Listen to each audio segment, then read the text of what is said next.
The iron bolt slid home with the cold finality of a coffin lid closing. February 23, 1885. Exeter Prison, England. The air inside the van house reeked of damp stone and decades of fear sweat soaked into wooden beams. 20-year-old John Lee stood barefoot on two wooden planks, his wrists bound, a white hood pulled over his face, and 13 coils of hemp rope cinched around his neck. The trapdoor beneath his feet had been tested twice that morning. It worked perfectly. James Barry, Yorkshire's most meticulous executioner, had verified every hinge, every bolt, every measurement calculated to snap a man's neck at precisely the right angle to kill instantly without decapitation. The prison chaplain finished the 23rd Psalm. Barry stepped back. His hand closed around the iron lever. He pulled. The bolt released with a metallic crack that echoed off stone walls, and John Lee did not fall. The trapdoor moved perhaps a quarter-inch, then stopped as if welded shut. In the silence that followed, witnesses heard something that would haunt them for decades. From beneath the white hood came a sound, not a scream, not a prayer, just breathing, steady, calm, the breathing of a man who somehow knew this wouldn't be his last breath. What nobody in that execution chamber understood was that they weren't witnessing a mechanical failure. They were standing at the intersection of Victorian class brutality, probable murder for hire, and a legal system so corrupt it would rather hang a poor man 3 times than admit it had convicted the wrong person. This is the true story of the only man in British history to survive 3 execution attempts in a single day, the conspiracy that put him there, and the dark question that still echoes through courtrooms today. How many innocent people has the system killed when the rope actually worked? John Henry George Lee was born into rural poverty in August 1864 in Abbottscreswell, Devon, a hamlet where most families survived generation after generation in domestic service to the wealthy. His childhood was unremarkable by Victorian standards, which meant it was brutal by any human standard. No education beyond basic reading. No prospects beyond carrying water and polishing silver for people who would never learn his name. At 15, he found employment with Emma Keyse, a wealthy spinster in her 60s who lived alone at a seaside estate called the Glen in Babbacombe Bay. Emma was former maid of honor to Queen Victoria, a woman accustomed to absolute authority over those beneath her station. She took a liking to young John, seeing in him what wealthy Victorians always claimed to see in their servants: potential for loyalty, capacity for gratitude, the makings of a good boy who knew his place. John worked at the Glen for several years before enlisting in the Royal Navy at Devonport, hoping to escape the suffocation of servitude. 3 years later he returned, discharged due to injury, his naval career another door slammed in the face of a working-class boy. He took a position with Colonel Brownlow at Ridge Hill in Torquay. That's when everything collapsed. In 1883, age 19, John was convicted of stealing silverware worth £20 from the colonel. He pleaded guilty. 6 months hard labor at Exeter Prison, the same prison where, 2 years later, they would try to hang him. Here, what matters about that theft conviction? John confessed immediately. He didn't deny it. Didn't claim he was framed. He took his punishment and served every day of it. This establishes a pattern. When John Lee was actually guilty of something, he admitted it without hesitation. Remember that. It becomes important later when he spends 40 minutes being strangled by a rope while insisting on his innocence with every failing breath. After his release in 1884, most employers wouldn't touch him.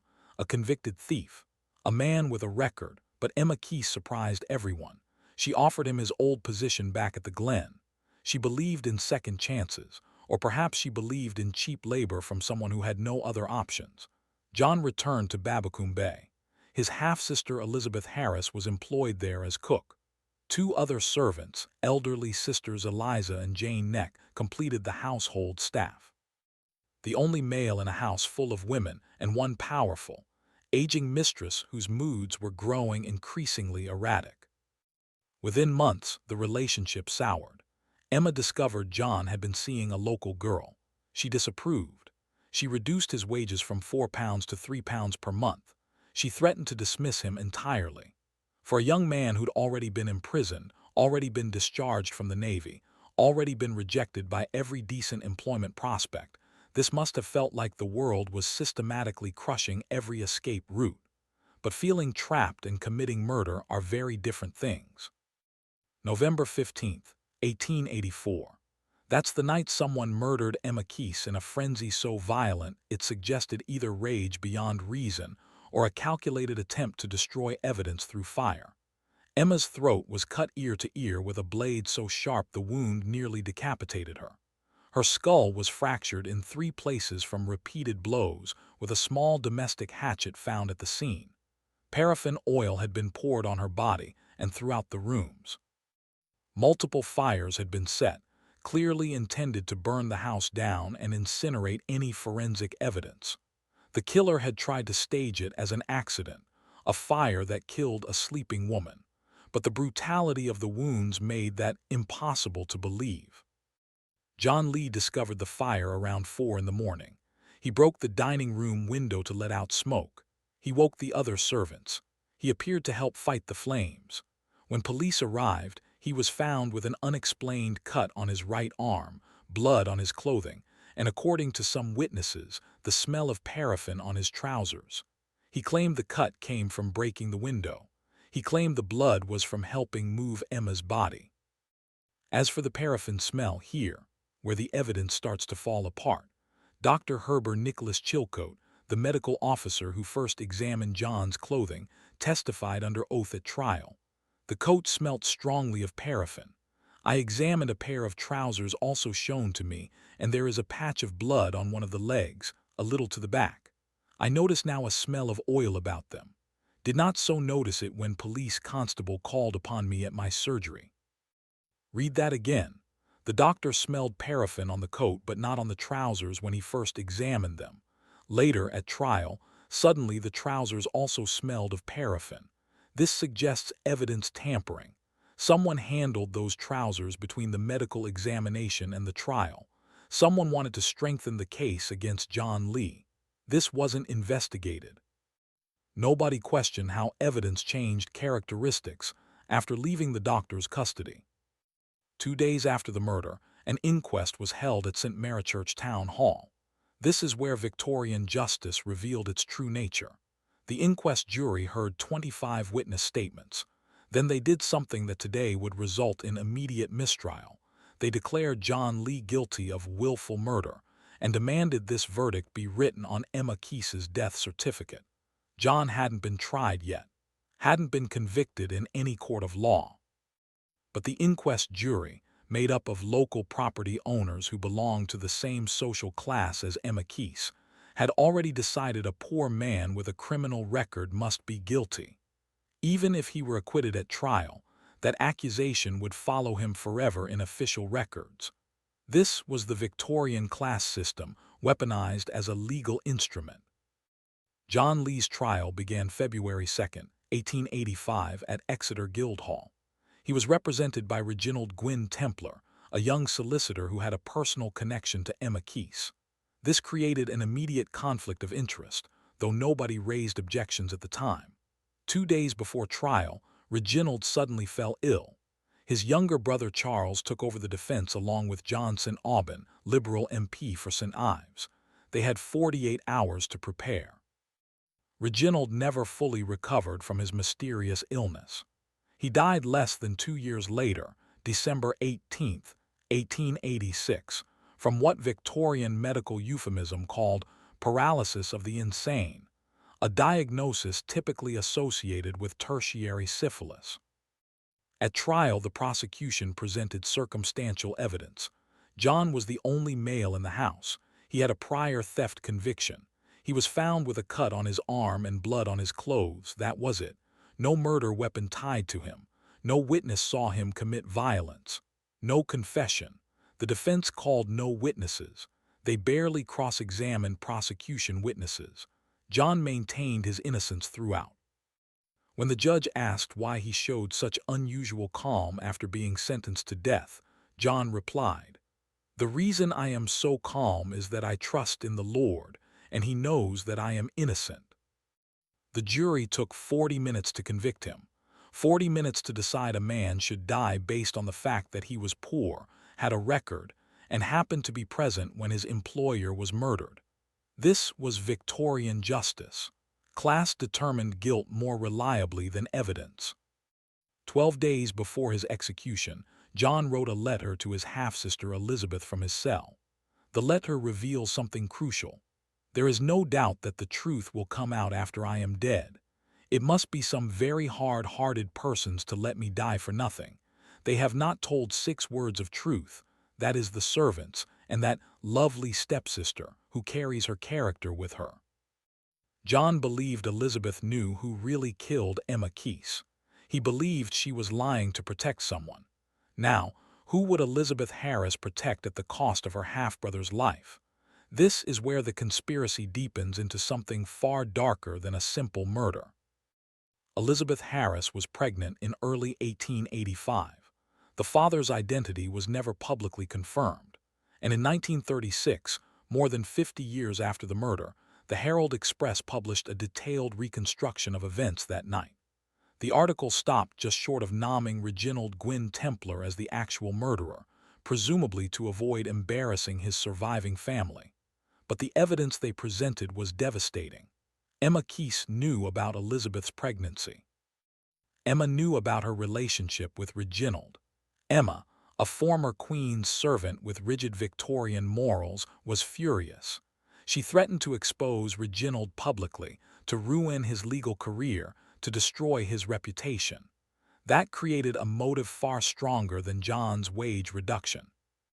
Reginald had access to the Glen. He knew the household routines.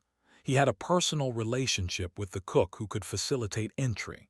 And critically, he had the social standing to ensure that if anyone was going to be blamed, it would be the ex-convict servant, not the respectable solicitor.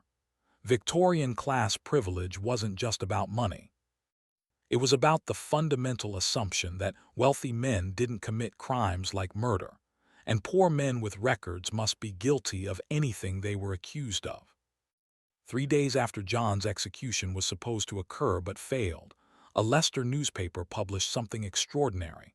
I now hear of a report that a deathbed confession has entirely established Lee's innocence and indicated the murderer in quite another quarter. This was published in 1889, more than 2 years after Reginald Gwynne Templar's death. A deathbed confession that named the real killer. Did Reginald Templar admit to murdering Emma Keyse? Did Elizabeth Harris know all along? Did she testify against her own half-brother to protect her lover and the father of her child? Elizabeth emigrated to Australia shortly after Reginald's death and lived there until 1926, never returning to England, never speaking publicly about the murder. The silence of people with something to hide. But none of that mattered on February 23, 1885, when John Lee stood on the gallows at Exeter Prison. James Barry, the executioner, was known throughout England for his meticulous professionalism. He perfected the long drop technique, calculating precise rope length based on the condemned person's height and weight to ensure the neck broke instantly without decapitation. He tested the mechanism twice on Saturday afternoon, February 21st. The trapdoor worked flawlessly. Monday morning arrived cold and wet. John Lee woke in his cell, ate breakfast, spoke with the chaplain. He claimed he'd had a vision the night before. An angel told him he would not die because he was innocent. At 8:00 a.m. precisely, they led him into the van house. Barry strapped his legs together above the ankles with practiced efficiency. He pulled the white hood over John's face. He adjusted the noose around his neck, positioning it carefully under the left jaw. The chaplain read from the Bible. Barry stepped back. His hand gripped the iron lever. He pulled hard. The bolt released with a sharp metallic crack, and John Lee did not fall.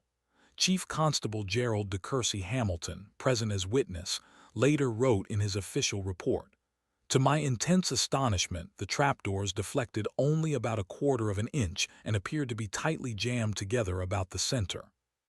The executioner and some of the prison officials standing by endeavored, by stamping on the boards, to get them to move, but without avail. Guards stamped on the trapdoors. The boards wouldn't budge. After several seconds, someone lifted the hood from his face. They loosened the noose. They unstrapped his legs. They led him to an adjoining cell. John Lee had just survived his first execution attempt. Barry and the prison officials examined the mechanism. Perhaps the wooden boards had swollen in the damp morning air. Chief Constable Hamilton urged them to use a plane to ease the boards. The prison engineer produced a plane and a tomahawk. They shaved wood from the center where the boards met. They tested the mechanism again. A prison warder stood on the trapdoors, holding the rope. Barry pulled the lever. The doors dropped instantly. It worked. They brought John Lee back. They strapped him again. Hooded him again, noosed him again. The chaplain resumed his scripture reading, his voice less steady now. Barry pulled the lever. The bolt released. John Lee did not fall. Think about what John Lee experienced in those minutes. The sensation of the rope being tightened around your throat, the hood blocking your vision, your heart hammering so hard you can hear it in your skull, the metallic sound of the lever being pulled, the split second where your body tenses for the drop that will break your neck, and nothing happens. Then they take you back to your cell, let you breathe, let hope bloom that maybe, impossibly, you'll survive. Then they bring you back and do it again. After the second failure, they made more adjustments, filed the boards again, tested again with a sandbag. The mechanism worked. They brought John Lee out for the third time. Same procedure, strapped, hooded, noosed.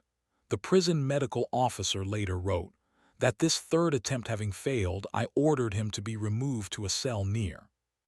That I am reported to have said to the prison officials, "You may experiment as much as you like on a sack of flour, but you shall not experiment on this man any longer." The doctor had seen enough. 3 times the state had tried to kill John Lee.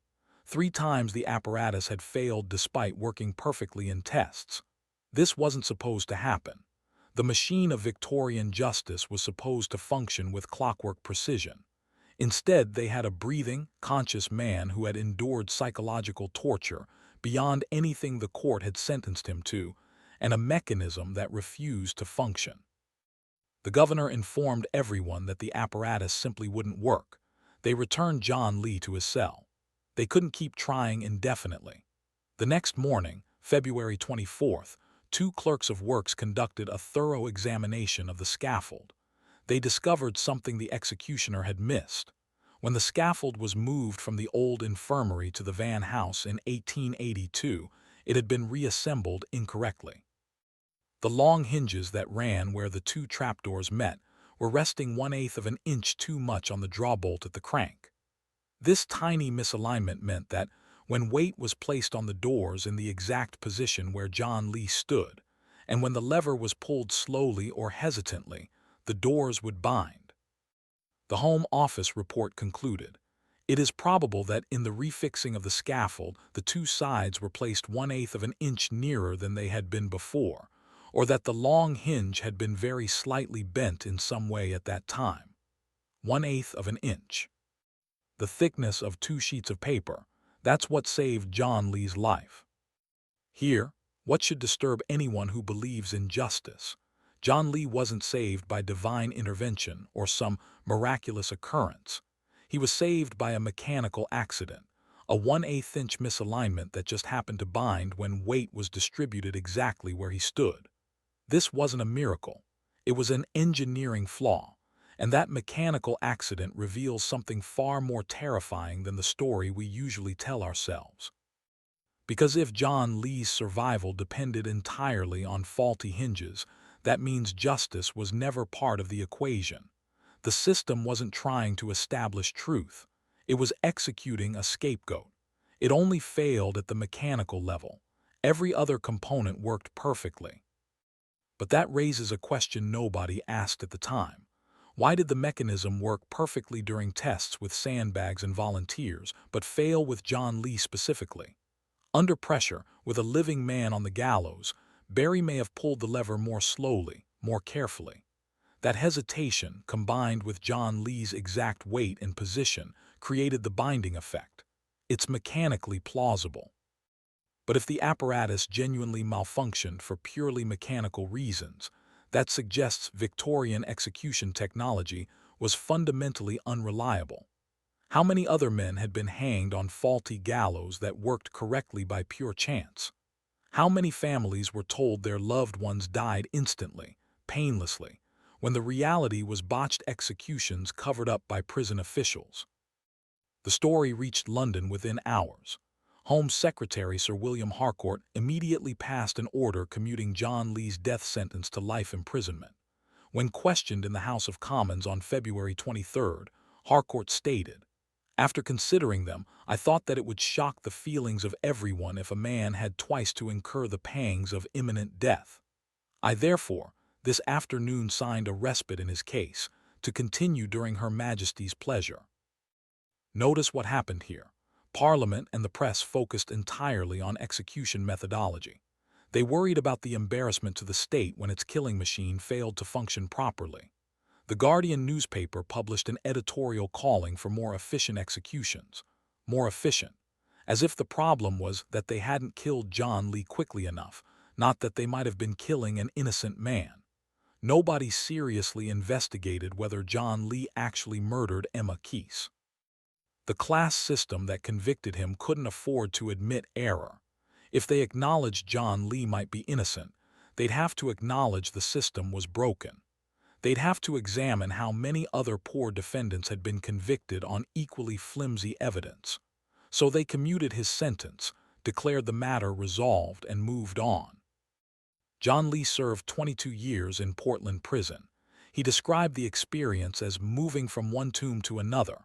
Hard labor, isolation, the psychological weight of knowing you were convicted of a murder you didn't commit, that your half-sister probably knew the truth, that the real killer was protected by his social class while you rotted in a cell. Think about what that does to a human being. 22 years of your life stolen not because you committed a crime, but because the system needed someone to punish, and you were convenient. On December 18, 1907, he walked out of Exeter Prison a free man. He was 43 years old. He'd lost his youth to a murder he didn't commit, and a system that valued property and class over human life. He'd become a minor celebrity, the man they couldn't hang. Newspapers wanted interviews. Public houses wanted him to speak. But nobody seemed interested in the injustice that put him on that gallows in the first place. They saw him as a curiosity, a medical marvel, proof of divine intervention, not as evidence that the entire Victorian justice system was fundamentally corrupt. In January 1909, John married a Devon woman. They had 2 children. He tried to build something resembling a normal life. In 1912, he published his own account titled "The Man They Could Not Hang" and appeared in a silent film of the same name. He toured the country, telling his story to audiences who saw him as entertainment. We've done the same thing ever since. We've turned John Lee into folklore, a Victorian oddity complete with songs and silent films and retellings that focus on the drama of 3 failed executions while sanitizing the real horror underneath. Around 1911, John abandoned his wife and children. He met another woman. Together they traveled to the United States. His wife and daughters ended up in a workhouse, Victorian England's destination for the destitute. If John Lee was innocent of murder, he was certainly guilty of cruelty toward his family. Trauma doesn't excuse everything. The system that wrongfully convicted him destroyed him in ways that rippled outward, damaging everyone he touched afterward. John reinvented himself. He worked as a shipping clerk in Milwaukee, Wisconsin, living under the name James Lee. He bought 3 burial plots at Forest Home Cemetery in 1937. He died on March 19, 1945, age 80. His widow, Adeline, died in 1969. They're buried side by side in Milwaukee, 7,000 miles from the gallows that couldn't kill him. His gravestone carries his name. No mention of Emma Keyse. No mention of the murder.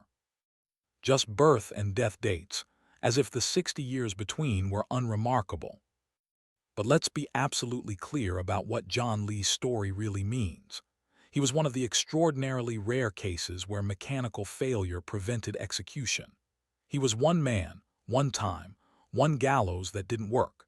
How many other innocent people were convicted on circumstantial evidence, sentenced to death by juries who decided guilt based on class rather than facts, and hanged on gallows that functioned perfectly? We'll never know their names because the rope worked. The system killed them efficiently. Their bodies were buried in unmarked prison graves. Their stories were filed away as justice served. The Victorian era wasn't an exception. It was an example of what legal systems become when power concentrates in the hands of those who benefit from inequality. Every nation, every era has its version of John Lee. People condemned not by evidence but by poverty, by class, by belonging to groups society considers disposable. In America today, the death penalty disproportionately targets the poor, people of color, those who can't afford competent legal defense. Since 1973, more than 190 people have been exonerated from death row in the United States. That's 190 people who would have been killed by a system that claimed absolute certainty. How many others weren't lucky enough to have evidence that could be retested? The gallows that failed to kill John Lee wasn't a miracle. It was human error in reassembly. But the system that put John Lee on those gallows was working exactly as designed. It was built to protect wealthy killers like Reginald Gwynne Templar and eliminate poor defendants like John Lee. It was built to value property over life, reputation over truth, class order over justice. That system didn't malfunction. It functioned perfectly for its intended purpose. And that should terrify us far more than comfort us. We like to believe that wrongful executions are rare mistakes, anomalies, failures of an otherwise just system. But John Lee's story reveals the opposite. The system worked. It convicted a poor man with a record based on circumstantial evidence. It allowed a defense attorney with clear conflicts of interest. It ignored evidence tampering when a medical officer testified that exhibits changed characteristics between examination and trial. It prevented investigation of alternative suspects who had stronger motives, better access, and the social standing to escape scrutiny. The only thing that malfunctioned was the killing apparatus. Everything else operated according to design. Think about the cold calculation embedded in that reality. Victorian society built a system where guilt was predetermined by class, where trials were theater to legitimize outcomes already decided, where execution was the mechanical final step in a process designed to protect the powerful by eliminating the powerless. John Lee's conviction was ordinary. His trial was ordinary. The prejudice he faced was ordinary.